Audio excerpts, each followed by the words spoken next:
okay, I don't know how to act as a diplomat. I fail horribly in that. I only know how to wear like one, but I'm an activist and I want to talk like an activist. I keep hearing the talk about everyone saying we can negotiate this and that. In reality, I don't know who's gonna enforce that.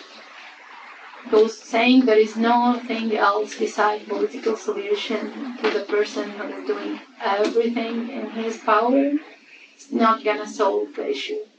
Waiting Aleppo to fall apart like Daria is not gonna be a good solution for anyone. I think Al-Nusra Front is waiting us to beg. The civilians come to them and beg for help. And right now we are trying our allies. We are trying the people we look alike, we think alike. But if they failed us, I don't think we should really criticize other options. Yeah, the siege of Aleppo is hard. The political solution is not working. I'm sorry, I know many of you spend whole of their days on the political solution, but there is no such a thing. Because from the political solution started, we lost Daria, Ma'adamiya, and Al-Wa'ir. Aleppo is besieged. And first I worked on Aleppo is burning, and Amran, and Nashad for this. And since the Geneva Treaty, this whole event, and some asked why Syrians don't have a huge face. That's why. I understand. So yesterday, I loved the statement yesterday, but I didn't know how to enforce it. I loved your statement yesterday. It was like, and we have hopes still as Syrians. We keep saying like, have you heard what Kerry said yesterday? Norman was sharing it. And then later on we will come back to reality and saying like, okay, then who's going to enforce it? That's right. Look, I get it. A lot of us wish there was an enforcement mechanism right now. A lot of us have been fighting for one. But we don't have one right now, and that's said. So we're trying to pursue the diplomacy. And I understand it's frustrating. You have nobody more frustrated than we are. Michael's frustrated, I'm frustrated, Todd's frustrated. It's, it's hard. The problem is that, you get quote enforcers in there, and then everybody ups the ante, right? Russia puts in more, Iran puts in more, Hezbollah is there more, and Nusra is more, and Saudi Arabia and Turkey put all their surrogate money in, and you all are destroyed. I mean, this is a problem, is figuring out how do you get people to a place of being rational. And that's what we're trying to do. We can always throw a lot of weapons in, but I don't think they're going to be good for you. And, people who are determined just to fight can destroy things completely, right? So we're trying to find a balance here to see if we can get to a negotiated process with an end to the violence while we do it. That's why we're fighting so hard for the cessation, so that you're not living day to day with fighting around you, but there's a political process that supplants the fighting. Nusra makes it hard. Al-Nusra and Daesh both make it hard because you have this extreme element out there. And unfortunately, some of the opposition has already kind of chosen to work with them. Anyway, but let me listen to the rest of you before we hear what else.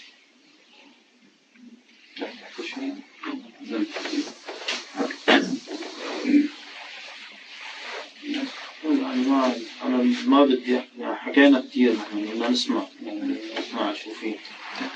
إحنا حابين نسمع صار باجتماع اليوم اللي هو كان على أساس اجتماع مهم لسوريا.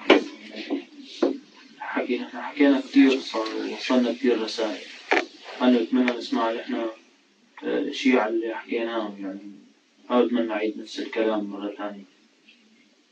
Regardless the white helmets, by the way. So, should I translate that first? Yes. I have to confess I heard only a part of that, but we've heard a lot of talk recently, and I don't want to repeat what I just said in the event prior to this, and we were hoping to get some of your reactions and I don't know what you said. Okay, I will translate because I heard it from the beginning. Sorry. Go ahead. He said, I don't want to talk because we did, as Syrians, a lot of talks already, and you know what we were going to see.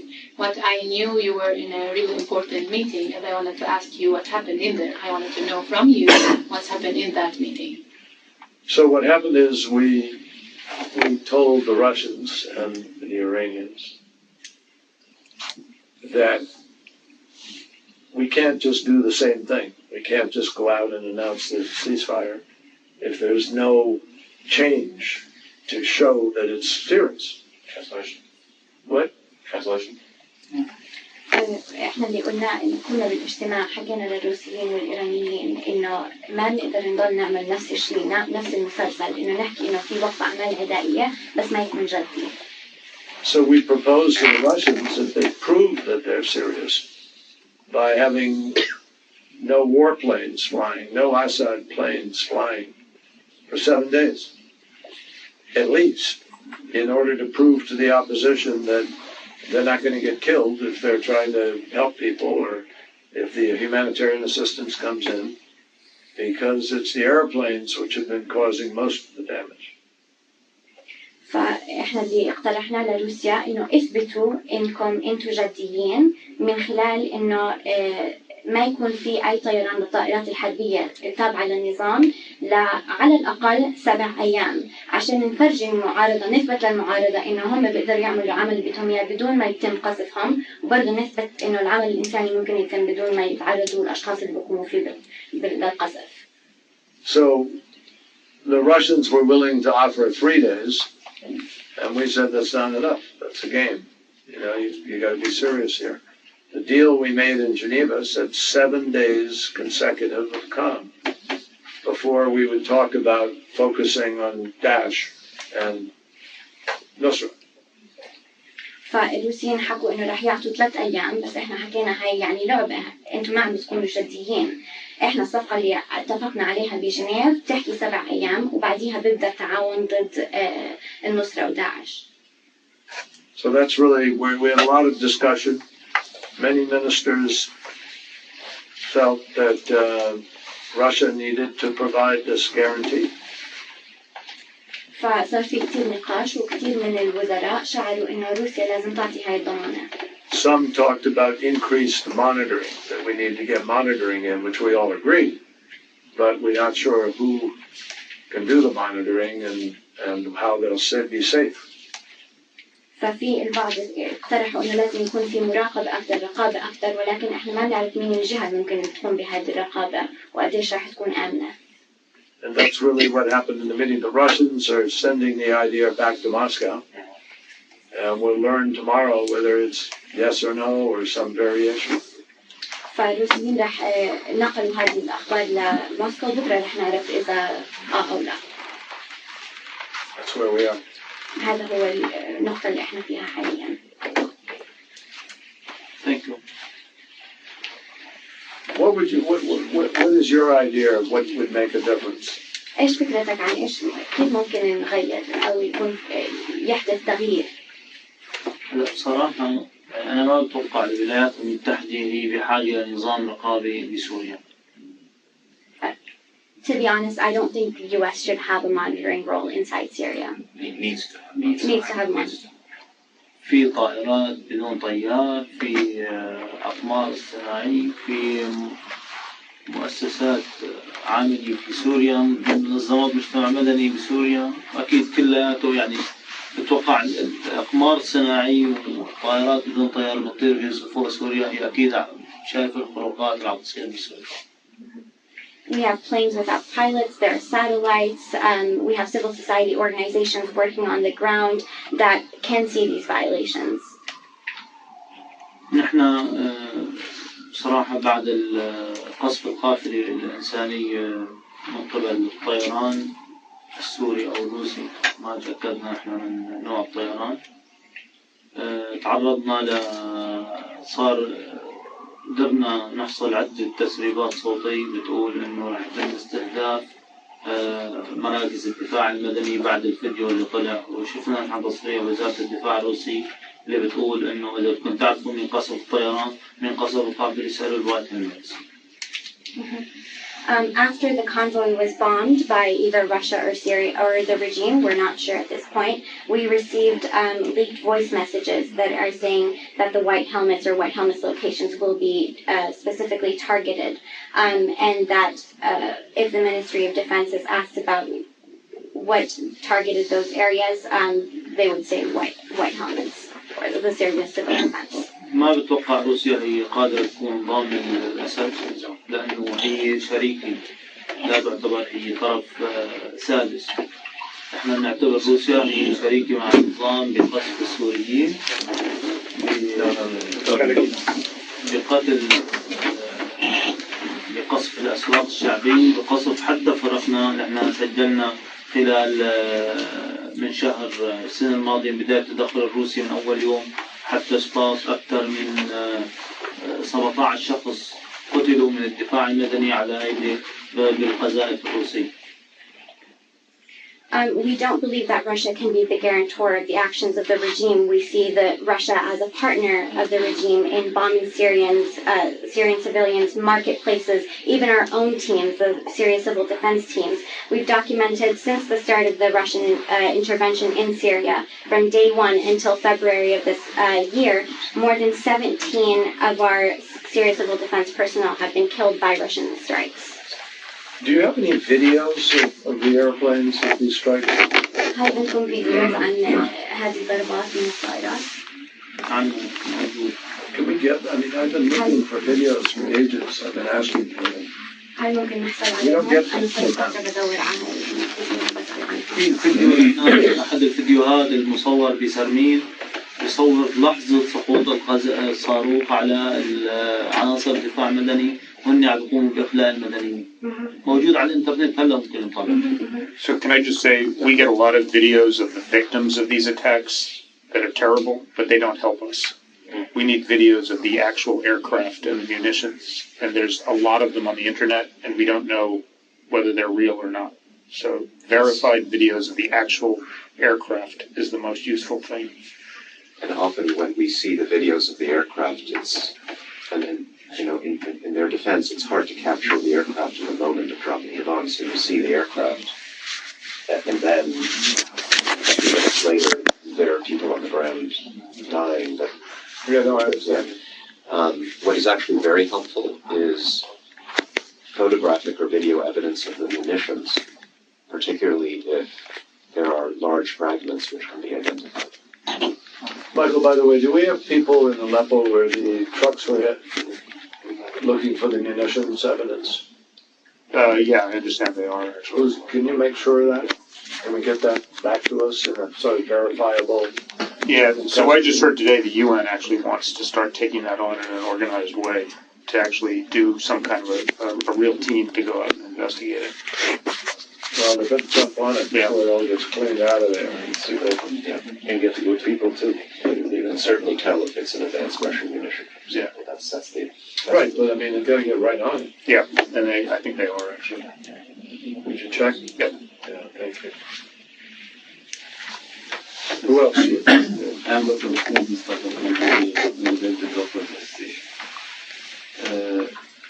I prefer to continue in Arabic. Okay.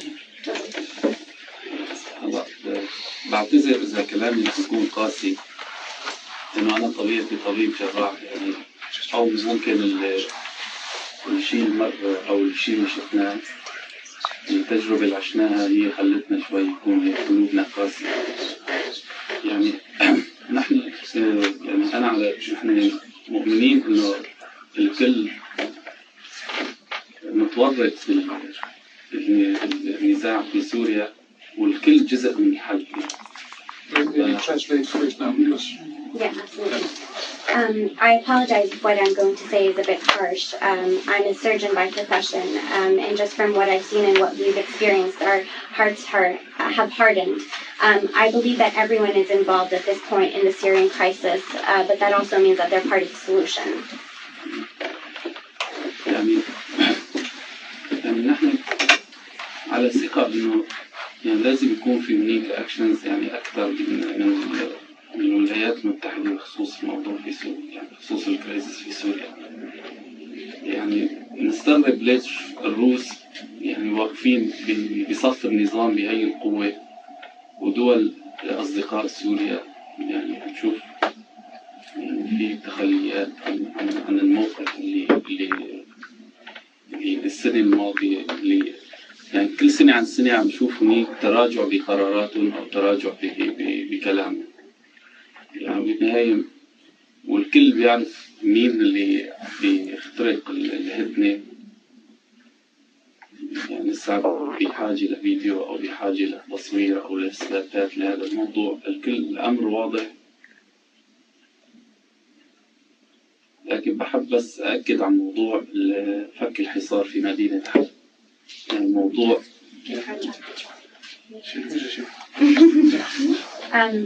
I believe that we need more action by the U.S. On Syria. We're confused as to why Russia is so strongly siding with the regime, whereas we find the Friends of Syria, their positions or their rhetoric weakens year by year. The violators of the cessation of hostilities are clear. Do we still need video and photographic evidence on this? الموضوع يعني مو مجرد كلام، يعني لازم يكون في هناك تدخلات فعلية، يعني خلق نوع من التوازن. يعني مثل ما ذكرنا الروس واقفين بموقف قوي بجانب النظام بتدخل عسكري بقراراته بمجلس الأمم. يعني نحن نتمنى يعني المعاملة بالمثل تقريبا يعني من الولايات المتحدة في هذا الخصوص. And I also want to stress the point of the need to break the siege of Aleppo. I don't want to have to continue to talk about this. We need actual intervention. So I really feel that there needs to be a balance. As I mentioned, there's a very strong Russian position siding with the regime, whether it's through their military intervention or the decisions and votes that they take inside the Security Council. And we want and we expect similar support from the U.S. and from our friends. Can I just build on this point particularly about the Russians? Because we believe that there is a deep contradiction between the strategic objectives of the United States of America and the Russians in Syria. The Russians would love to see as soon as possible in Syria just only Bashar al-Assad from one side and ISIS from the other side, and destroy any kind of moderate opposition on the ground, and to put the world into the choice that you have to choose between Bashar al-Assad and ISIS. We do not understand, and this has been the case since 2012, since Geneva communication. We do not understand how it can be expected from the Russians to change attitude and to behave differently and to come up to a strategy that has common objectives with the Americans and with the Syrians and with the international community to abide with the UNSC resolution. Well, the problem is the Russians don't care about international law, and we do. And we don't have a basis, our lawyers tell us, unless we have a UN Security Council resolution, which the Russians can veto and the Chinese, or unless we are under attack from the folks there, or unless we are invited in. Russia is invited in by the legitimate regime. Well, it's illegitimate normally, but by the regime. And so they were invited in, and we're not invited in. We're flying in airspace there where they can turn on the air defense, and we have a very different scene. The only reason they're letting us fly is because we're going after ISIL. If we were going after Assad, those air defenses, we'd have to take out all the air defenses. And we don't have a legal justification, frankly, for doing that, unless we stretch it way beyond the law on a humanitarian basis, which some people argue we should, by the way. But so far, American legal theory has not bought into the so-called right to protect. And we don't even have what we had in Kosovo, where we had a existing resolution and so forth, even though we went alone. So it's complicated. It's not easy. And we've been fighting. How many wars have we been fighting? We've been fighting in Afghanistan. We've been fighting in Iraq. We've been fighting, in the region for 14 years. And a lot of Americans don't believe that we should be fighting and sending young Americans over to die in another country. That's the problem. Congress won't vote to do it. And you can be mad at us, but what we're trying to do is help Syrians to fight for their own country. And we've been spending a lot of money, a lot of effort to try to help do this. So there's an opposition there. The opposition is doing very well. And Russia came in. That's a problem, I know, because we don't behave like Russia. It's just a different standard. So we're trying to see whether we can put to test whether Russia is serious about a political solution. And if they're not serious, then we will help the opposition more. But I don't think you're going to, I don't think that's particularly good for the citizens of Syria in the end, because it means more fighting.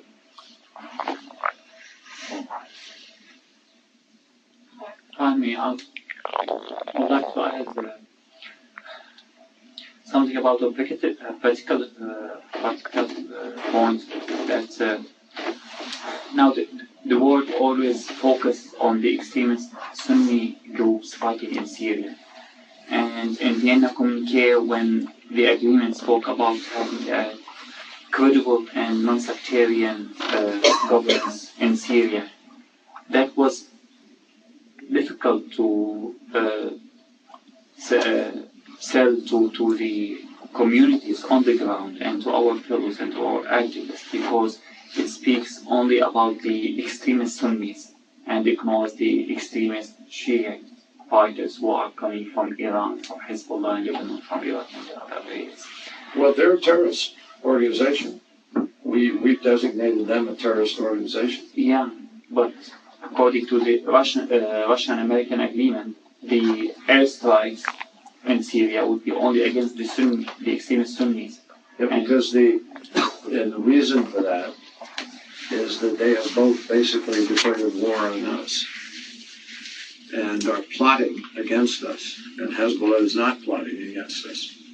Hezbollah is exclusively focused on Israel, whom they're not attacking now, and on Syria, where they are attacking in support of Assad. So it's No, I entirely understand your position as representing the American interest, because these Shia groups, they do not attack the United States, of course. But how to make the majority of the Syrian people accept this approach? I'm sorry, what? How to make the Syrian people accept this argument that because Hezbollah or Fadl Abbas, the Iraqi and Iranian groups are not fighting the United States now, so they are not targeted by the attacks against terrorism in Syria. They kill Syrians. They are targeted by the opposition. And we are arming. So, and training. Okay, I will update to that, can I? Sure. I'm from Aleppo, and I'm a social media activist. So I worked for 6 campaigns over Aleppo in the last 6 years. Do you know how many there for Aleppo? How many social media campaigns asking for protection for Aleppo? Maybe 1 or 2. In Aleppo we have 6. We have almost each 6 months we have 1. So it's not, to me, convincing me it's a battle against ISIS is really hard. Because we lost Daria. Daria is like our sweetest romantic dream of the revolution. And we lost that last month. So what we are moving forward is another experience of Iraq, where ISIS is there controlling half of the country. Half of the population feel that it's an existent battle and their only exit with it will be ISIS. So I don't want this scenario for Syria. So we are arming people to fight for Syria? I don't think we are. I think in reality, We are not arming the right people enough. That's why we are losing Aleppo right now. And I don't want it to be here next year when we're going to discuss how we lost Aleppo and there is still Idlib and Raqqa. So, in reality, there is not enough political and armed support to those who consider them moderate. I wish we had his friends, not because they don't respect the international law, but because they are his friends. Well, let me ask you, Michael. I mean, I think we've been putting an extraordinary amount of arms in, haven't we? Yeah, and I have to say, as you said, it's a double-edged sword because you give people the ability to defend themselves, but when you pump more weapons into a situation like Syria, it doesn't end well for Syrians because there's always somebody else that's willing to pump more weapons in for the other side.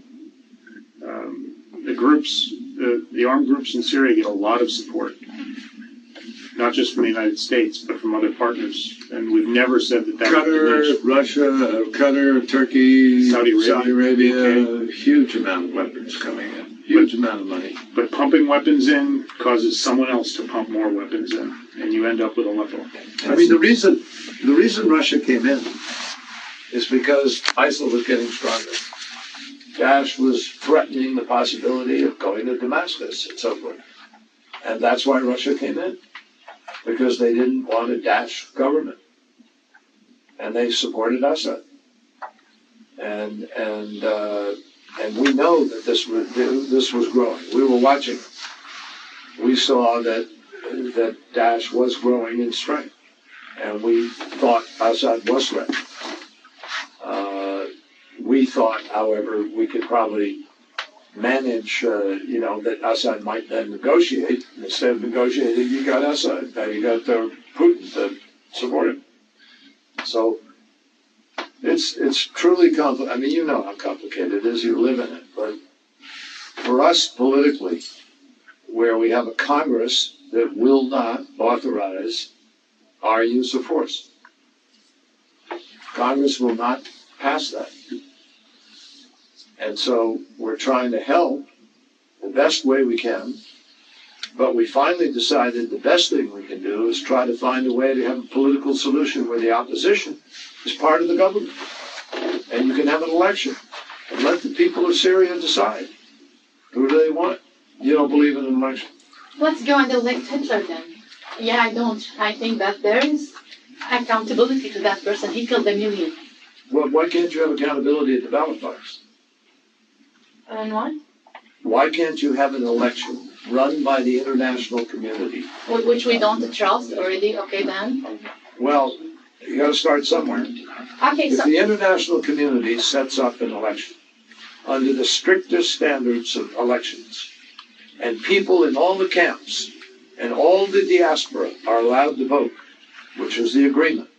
So in Jordan they can vote, in Turkey they can vote, in Lebanon they can vote, in America they can vote, in London they can vote. Everybody who's registered as a refugee anywhere in the world can vote. Are they going to vote for Assad? Assad's scared of this happening. Very scared of this happening. We know this. We know this from intelligence and we know it from the Russians. So, democracy has some virtues, folks. The majority of your guests are arriving. I'm coming. Foreign ministers. So anyway, I don't dismiss that automatically. Think about how it could work. but the problem is when we want international law, we use it on the table. When it is related to accountability to dictatorship that killed 1 million, then international law is not important anymore. Torture doesn't go by election. Genocide doesn't go by election. Thank God activists around the world push forward that international law, put those as a big no. So if we wanted to stick to the international law, we keep sticking to the international law. But when it's on the best interest of the major powers, we will say the international law won't allow us to intervene. But when it's the base case, let's go to election and elect Bashar al-Assad. Anyway, he's not going to approve that. So we are discussing a scenario that's not going to happen. And my belief is the Russians are supporting this agreement. It means that they are going to manipulate these elections and re-elect Bashar al-Assad. And they have the ability, they have the resources, they are controlled over half of the country, over half of the population with iron. So they have all possible, How would you know this? What about the Syrians who are still inside Syria and the areas under control of the regime itself? They don't have free choice. They will go by power to elect him. We live that. We know that Syrians under control of the Mukhabara, the security intelligence of the Ba'ath party, they would not dare, regardless if they are observers from all the world, they do not dare to go to the elections and say no. They give me the papers of my mother incidents and gave me to sign it that they didn't kill her. They give me answer to sign it. How many people is that? That's a few million people, correct? It's How many still people are almost displaced? 40%. And how many people are displaced? 12 million? How many of those who are displaced have families still inside Syria and they are afraid of? We can debate that. We are debating, should we go and... So you think the only solution is for somebody to come in and get rid of Assad? Yes. That's the only solution. Yes. Who's that going to be? Who's going to do that? 3 years ago, I would say you, but right now I don't know. Well, look, it's a hard choice. I'm sorry. It's, we've lost thousands of young Americans in a lot of countries. And it's pretty difficult right now to get Americans to say, we're going to send Americans to invade another country and have a war with Sunni and Shia and extremists and everybody. I mean, it's more complicated than you think. Nobody requests an invasion. What? Nobody requests an invasion. Well, you got to win the war. You got to come in and occupy cities. You've got to go in city for city and fight against people who have IEDs and people who have sniper rifles. It's complicated. And people now who may have gas and other things. So it is not easy. I'm just telling you, it's not easy. There are lots of places in the world where people want to hold our coat while we go fight. But it's not easy. And we're trying to empower Syrians to be able to fight against this guy. Now the Russians have changed the equation, unfortunately. The Russians have changed the equation. And it's a little more complicated. So we're trying to figure out a way to get to the table, if we can, and save lives. I don't think any country has worked harder to save lives than we have. We've given more money than any other nation for refugees regarding Syria. And we're trying very hard to try to provide access for humanitarian goods to get in to save lives. Doctor, I know you have, need for medical supplies. You need to save lives. We're trying to make it possible for you to do that. We're not disengaged.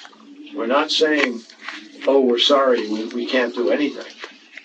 We're saying we're going to try and do as much as we can within, the scope of what we can do here. Mr. Secretary, the UN, Bashar al-Assad gave up his chemical arsenal under the threat of being imposed again.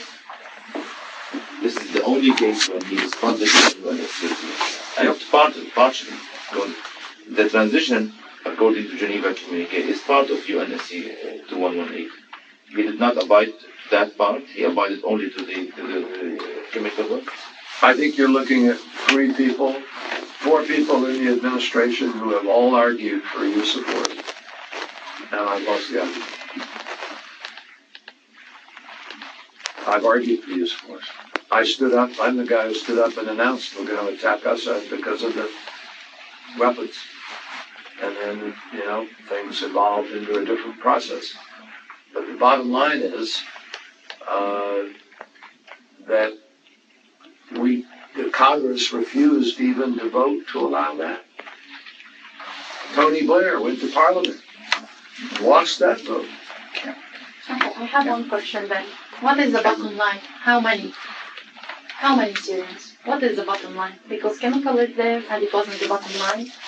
Hospitals, it was the title. You mean the red line? Yeah, no, what is the end of it? What we can do and it be the end of it? Well, Not clear? I don't know because I think people in Washington right now are deeply frustrated, as you are. And we are talking about what enforcement mechanisms could we now take. And it may be that we will lift up the options because of the frustration, because of Assad's indifference to anything. So there's a different conversation taking place because of what's happened in the last few days. We'll see what happens. I believe the United States is capable of making the air force that Bashar al-Assad is using to send his weapons against civilians out of service without sending any soldier. That he's what? Capable? Without sending any soldier, just no-fly zone, impose a no-fly zone. Well, there's more and more talk. We're trying to get what we call an agreed-upon no-fly zone. And that's what we're trying to get. The Russians have agreed that if we get this process going, Assad won't fly. And that's what attracted us to this equation, was the idea that we might get a no-fly zone. But if we're going to force a no-fly zone, we have to attack every air defense. And then we have to be willing to fly airplanes every day to enforce it. And it's very costly and it's a big deal. On the long term, I think it's cost effective. What?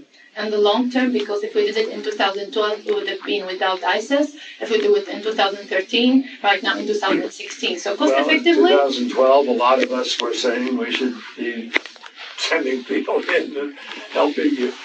I'm frustrated too. I get it. Everybody at this table wants to do more. معك دقيقة معك دقيقة لتشوف كيف يموت. We're already. We have 1 minute, Secretary. معك دقيقة لتشوف كيف يموت. I said we have 1 minute to see how we in civil defense we adapt.